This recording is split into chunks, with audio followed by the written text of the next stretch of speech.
Hi guys, it is December 11th and I have not been a good vlogger. Sorry about missing a few days. Life has just been a bit hectic since Rachel got back from her sleep study. We've been trying to sort of get back into the groove of things, which has been a little bit difficult. The dishwasher broke, so that kind of threw things into a little bit of a tailspin. You know, having 6 people in one house, a lot of dishes build up. My dad was trying to fix it, but not sure if that's really gonna happen, so we're just gonna work with it. I mean, it works as a nice big dish strainer, so we're working with that and just trying to get back into the groove of things. The night they got back, we had to go out grocery shopping, and I wasn't actually feeling good. I ended up going with Mama and Hannah grocery shopping, and by the time we got out, I went in Sam's. I think that was the only store I went in. I ended up staying in the car for the rest of the trip because I just felt really bad. I had just been feeling really overstimulated all day, but I felt like I needed to get out of the house. But somehow being in the car actually was kind of good for me. I just kind of got to blare music, and it was probably good for my brain to just sit there in the quiet, in the dark. So it's been quiet but hectic at the same time, if that makes any sense. There have been storm systems in and out, and so everybody's just been feeling terrible. The night before last, I had another attack. That one was fun. I basically chloroformed myself. I was sitting on the bathroom counter talking to my mom while she was helping Sarah get ready for bed. I have this thing, I like sitting on counters. It's just my thing. I'm constantly hopping up on counters and sitting there and talking to people. I'm always doing that. I mean, we will have people over and I'm hopping on the counter and sitting there and talking to them. It's my seat. It's my perch. I like it. I'm a little gargoyle. I love it. And I have now been banned from counters because I was sitting on the counter and I had made my mom tea. We're not entirely sure which thing I reacted to. There are 2 possible triggers there. Or 3. I had been making my mom tea, and she uses stevia drops, those sweet leaf stevia drops, and I had gotten that on my finger, on my hand, and I touched my mouth, got it in my mouth, and I don't like stevia. It tastes terrible to me, and I've had actually bad reactions to it in the past, like years ago. I had bad reactions to it. It was very odd. I tried to eat stevia, and it actually like gave me a really weird mood. It was giving me mood swings for a while. It was very weird. And so I got it in my mouth and I was trying to get rid of it, so I rinsed my mouth out, washed my hands, and I grabbed a rag that I'd used earlier to wash my face, so I thought it was clean. It wasn't. It was apparently covered in straight up peppermint oil. Hannah had used it to wipe up the counter when she spilled straight peppermint oil. I don't touch peppermint oil because it burns my skin. I am very, very sensitive to oils. My skin is very, very sensitive, and I don't really care for peppermint oil that much. I prefer eucalyptus. And so the rag was not only covered in peppermint, my mom had also used it to wipe Sarah's face, so it was covered in Sarah's toothpaste. And some people might find this weird. I don't use toothpaste. I just brush my teeth with water because toothpaste actually makes me gag, and I choke on it, and it burns my mouth way too much, like I think more than it should. And there are a lot of studies back and forth on whether it's useful or actually causes more trouble or not. So I just brush my teeth really well with water, and it does an adequate enough job for me. And especially with all these reactions, I'm not trying toothpaste anytime soon. So I put the rag on my mouth, and I was like, oh no, this is bad. So I put the rag down, and I tried to use the other rag that we had on the towel rack for just wiping our hands that we usually use. I wiped my mouth on that one instead to try to get rid of the smell of the other rag, and that one smelled like peppermint too, and I was like, no. And I just couldn't get away from it. It wasn't seconds before it started hitting me. I get this really heavy feeling where I'm just like, I can't really hold anything up. I can sort of feel it's like my head will start going back. I can't hold my head up. And I started to feel that, and so I was like, I tried to tell her, I was like, I need my Claritin. And I didn't even finish, and I fell off the counter onto the floor. And it's not a soft floor. It's really not. It's tiles, really hard tiles, and I fell really hard. And but yeah, so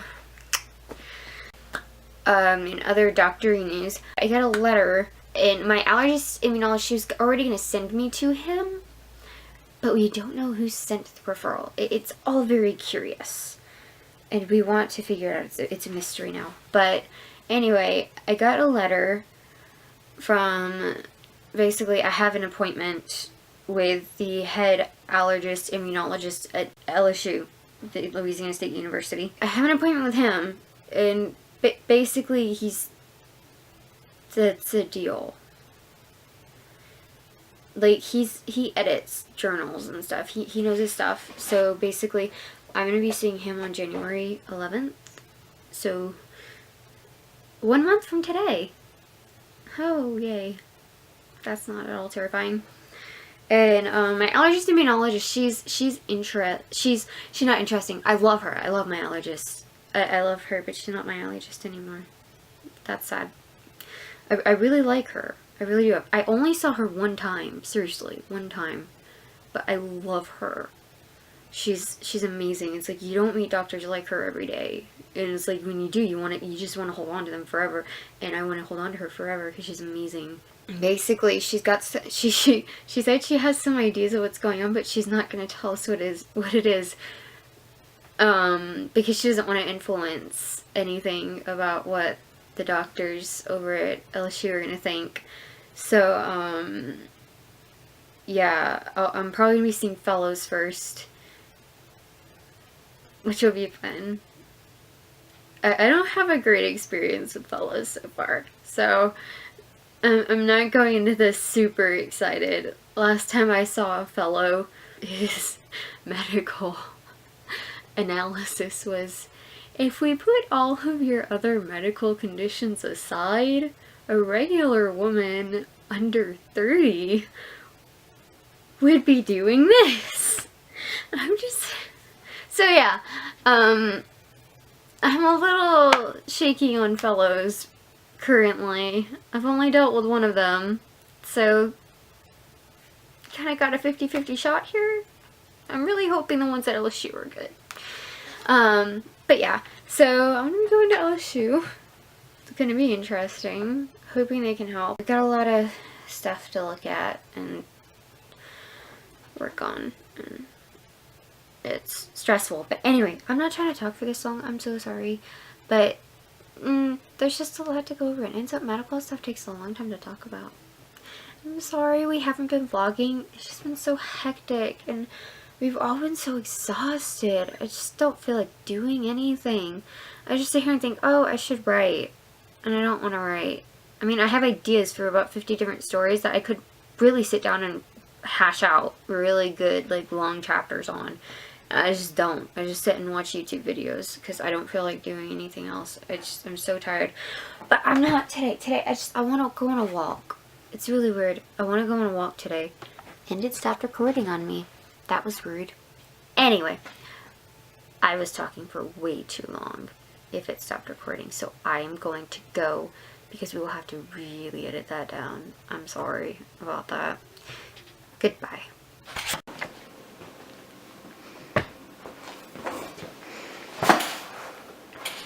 Hey y'all, well, it is really late Sunday night. It has been a sort of crazy day. Tonight, Caroline and I ran out after she filmed her video and went Christmas shopping, and thankfully I got a lot of that done. I was really happy. I can't believe it's only 2 weeks till Christmas, and there's a lot to get done. So, big thing is tomorrow morning I have to be out of here early, or early for me. I have to be out by 9:30. And because Rachel has a tilt table test, and that's to sort of prove she has POTS. The doctors are pretty sure, but they just have to prove everything.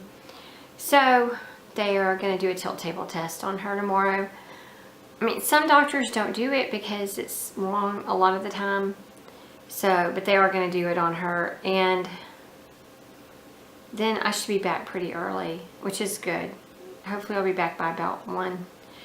And then I'll have the day at home and I can do stuff around here because there's a lot that needs to be done. And when you're running all the time, you just can't get it done.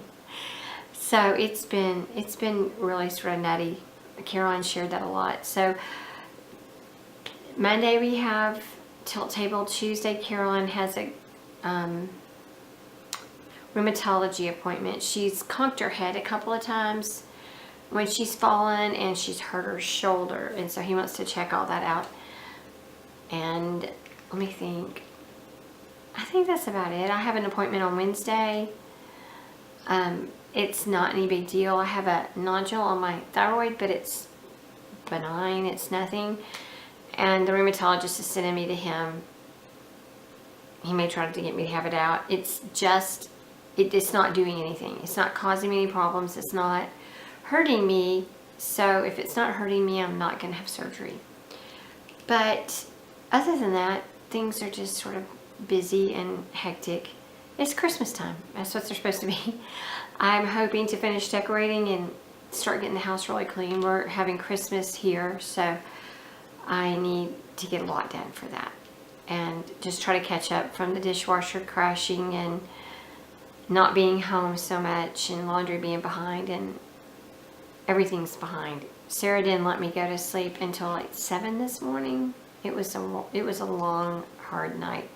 So I hope to get some sleep soon. We're working on some things with her, trying to get her to go to sleep. And that's hard. That's the hardest part. Some nights she'll be happy and sweet and just sitting there.